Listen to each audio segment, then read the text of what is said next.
అనుకున్నా కౌగులింత సడలిపోతే తప్పదంట.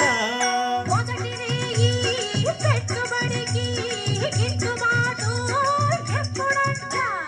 3 నాళ్ళ ముచ్చటంతా డసిపోతే గిట్టదంట.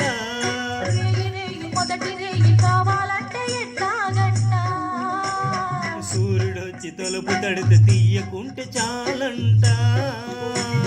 తొలి రేయి కిలిపుడితే తుది రేయి కనబడితే వయసు తోడు తీరాలిరా. వలపు జోరు